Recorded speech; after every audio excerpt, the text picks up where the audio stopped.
大家好，我是恩恩。 안녕하세요 여러분. 오늘은 제가 이제 벌써 한국에 돌아온 지도 한 6개월 정도 되었는 것 같은데, 그래서 오늘 영상을 킨 이유는 저랑 알고 지내는 모든 거의 학교의 친한 친구들 거의 중국 교환학생 어땠냐 이런 Q&A 같은 걸 물어봐가지고, 그래서 오늘은 Q&A 영상을 한번 찍어볼까 합니다. 가끔 물어보는 친구들도 있더라고요. 약간 중국 교환학생 가려면 중국어 성적 필요하냐 하는데, 저희 학교 같은 경우에는 중국어 성적이 없어도 일단 어학과정으로 신청하면 거의 웬만하면 진짜 학점, 원래 저희 학교가 학점이 4.3인데 이제 4.5로 변환했을 때 3.0만 넘으면 대부분 다 진짜 중국어는 거의 널널하기 때문에 다 붙일 수가 있어요. 먼저 제가 있던 곳은 산동성에 있는 웨이하이라는 곳이었거든요. 사람들이 다들 중국 산동성 하면은 거의 칭따오나 연태는 좀, 그래도 아무래도 칭따오는 칭따오의 양꼬치라던가 아니면은 칭따오 맥주, 그리고 연태도 연태 고량주 때문에 좀 유명한데 웨이하이를 잘 모르시더라고요. 인천에서 제일 가까운 중국이고, 또 인천에서 동방항공이랑 제주항공 이 두 회사가 이제 직항을 운행하는데, 원래는 1시간 반이라고 되어 있었는데 제 체감상으로는 진짜 한 50분 만에 거의 공항 도착하기 때문에 진짜 가깝거든요. 한국이랑 제일 가까운 중국의 도시이기 때문에 한국 분들과 조선족 분들이 많이 계십니다. 이제 웨이하이에 대해서 모르시는 분들이 많은데, 칭따오, 그 다음 연태, 그 다음이 웨이하이예요.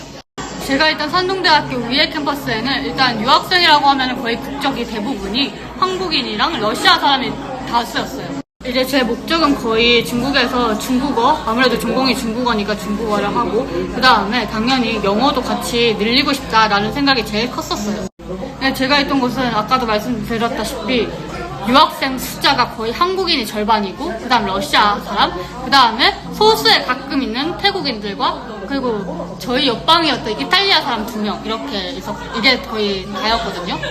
근데 웨이하이가 진짜 외국인이, 서양인이다 러시아 사람이 제일 많으니까 다들 밖에 나가면은 이탈리아랑 알제리 애들인데도 막 사람들 뒤에서 러시아 아니면 막 길 가는데, 솔직히 상하이 갔을 때는 상하이에서 외국인이 엄청 많으니까 이제 그냥 아무렇지도 않게 외국인 그냥 막 지나가는데, 근데 웨이하이는 확실히 외국인이 적다 보니까 제가 듣기로는, 중국 애들한테 듣기로는 3~4도시쯤 된다고 하더라고요. 그래서 그런지 다 저랑 이제 이탈리아랑 알제리 친구들이랑 같이 밖에 나가면은 사람들이 가끔 쳐다를 봐요. 엄청. 그러고는 막 지네들끼리 러시아 어려스 막 이러고, 아니면 막 뒤에서 가끔 뭐 와이버런 외국인이야, 외국인이다 뭐 이렇게 하고.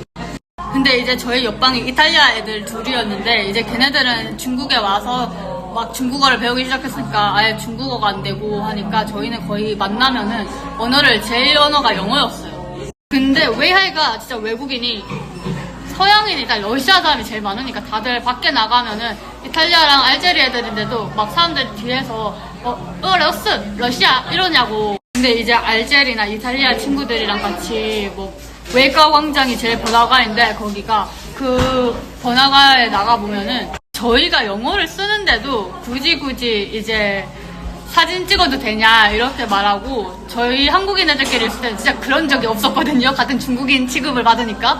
근데 저랑 한국인 친구들끼리 나가면은 이제 밖에서는 그냥 같은 중국인으로 생각을 하거나 뭐 그렇게 생각을 하는데, 한국인이라고 했을 때도 한국어는 이러는데, 거의 웨이하이가 한국인이 진짜 많아요. 조선족도 많고, 학교 앞에 동문이나 뭐 그쪽으로 나가버리면은 다 한식집도 많이 있는 정도라서, 그 정도로 진짜 한국인이 너무 많은 도시예요. 제가 있던 산동대 위에 캠퍼스에도 일단 초급반, 중급반, 고급반, 그리고 본과 1학년, 본과 2학년 이렇게 있거든요. 근데 저는 본과 1학년 수업을 들었어요.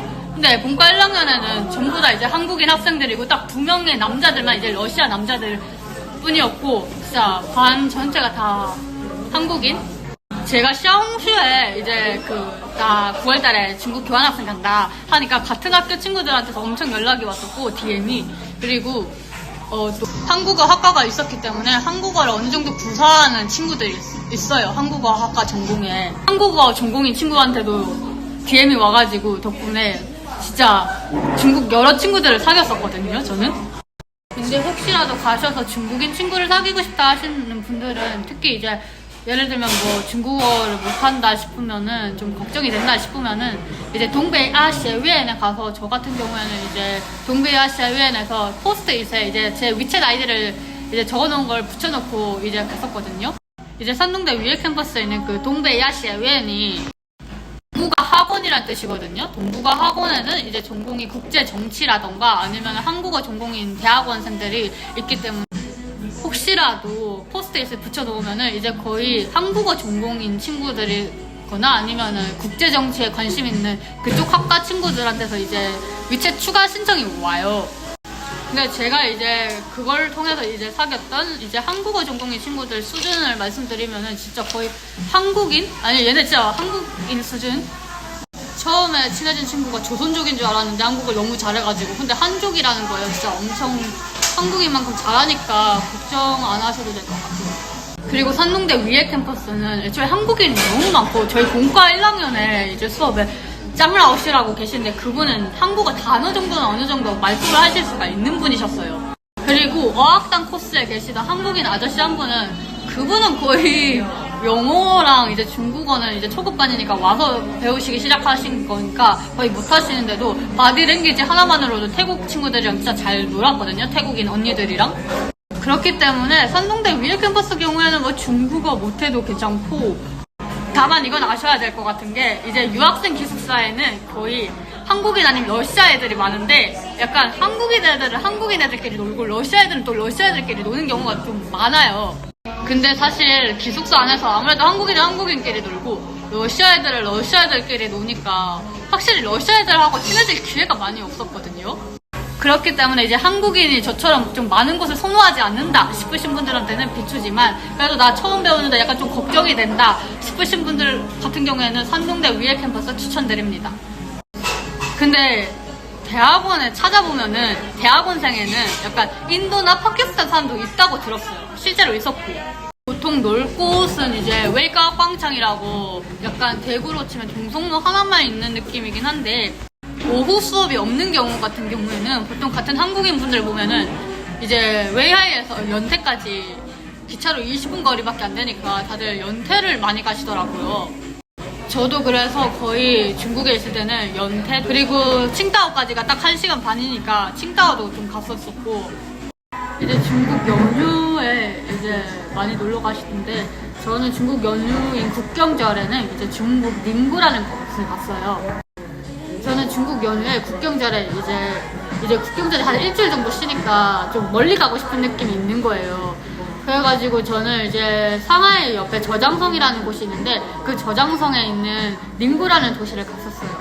근데 제가 여기를 간 이유가 이제 저는 고등학교 때 홈스테이를 한 경험이 있는데 이제 중국에 있는 학교랑 같이 저희 학교가 자매 학교다 보니까 그때 이제 중국 닝구를 갔었어요. 그리고 거기에 이제 제 홈스테이 짝꿍이었던 친구들도 있고 하니까 그래서 걔한테 연락을 해봤죠. 위챗으로. 나 국경절에 닝구 가도 되냐? 너네 국경절에 닝구에 있냐? 라고 하니까 제 홈스테이 짝꿍이었던 친구는 사실 항저우에 있는 대학교에 다니다 보니까 이제 좀 인턴이나 이런 여러 일 때문에 좀 바쁘다 해서 아마 닝구에 없지 싶다라고 하는 거예요.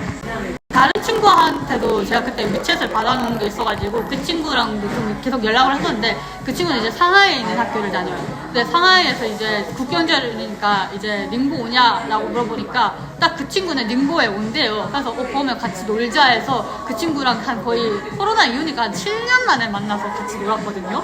제가 닝보 갔던 영상이 있는데 이제 그 친구랑 닝보에 갔었어요. 저는 원래 닝보랑 웨이하이가 이제 한국인이 좀 있었던 도시거든요. 특히 웨이하이는 한국인이 좀 많은 도시고 닝고에 한국인이 왜 그렇게 많냐라고 하시면은 이제 삼성에 이제 중공업이 원래 닝고에 있었고 그리고 웨이하이에도 있는데 지금 웨이하이 제외하고는 거의 삼성이 거의 나가고 그래서 닝고에서도 좀 이제 닝고에 있던 삼성 중공업 분들이 이제 철수를 하면서 좀 많이 나가셔서 한국인이 많이 줄어들었다고 들었거든요. 닝고는. 웨이하이는 코로나 때문에 좀 나가신 분들은 계시지만 그래도 여전히 좀 한국인 분들이 많으세요. 그래서 혹시라도 웨이하이를 여행하신다 싶으면은 이제 거의 거긴 중국어밖에 안 통하고 상하이처럼 막 영어가 안 통해요. 근데 가끔 조선족인 분들이 계시기 때문에 아니면 한국인 분이 사장님일 수 있는 경우도 있어가지고 오히려 뭐 한국어 한국어를 쓰시는 게 더 편할 수도 있어요. 한식집 같은 경우에는 진짜 사장님이 조선족이거나 한국인인 사장님이 있는 곳이 있기 때문에 영어보단 차라리 한국어로 한식집이나 이런 데 가시면은 하면 오히려 통할 확률이 조금은 있어요.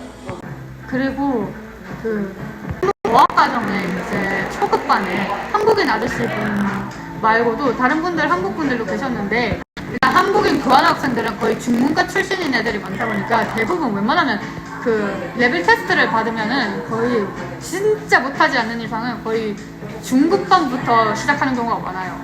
그래서 구성 인원이 거의 그 주재원 부인분들이나 가족분들인 경우가 많으세요. 이제 제가 듣기로는 삼성중공업에 이제 주재원으로 나와 계신 분들, 그분들 가족분들이거나 뭐 부인, 와이프분들 이런 분들이 많이 그 중국 와서 이제 중국어 배우시는 분들이 계세요. 저 같은 경우에는 진짜 교환학생 하면서 한국에는 그 주재원 관련해서도 좀 궁금한 것도 있고 하니까 주재원 분들이나 아니면은 진짜 그런 분들하고만 아니면 진짜 외국인 그 소수의 이탈리아와 알제리 친구들과 자주 놀았기 때문에 진짜 한국인들을 엄청 멀리했어요.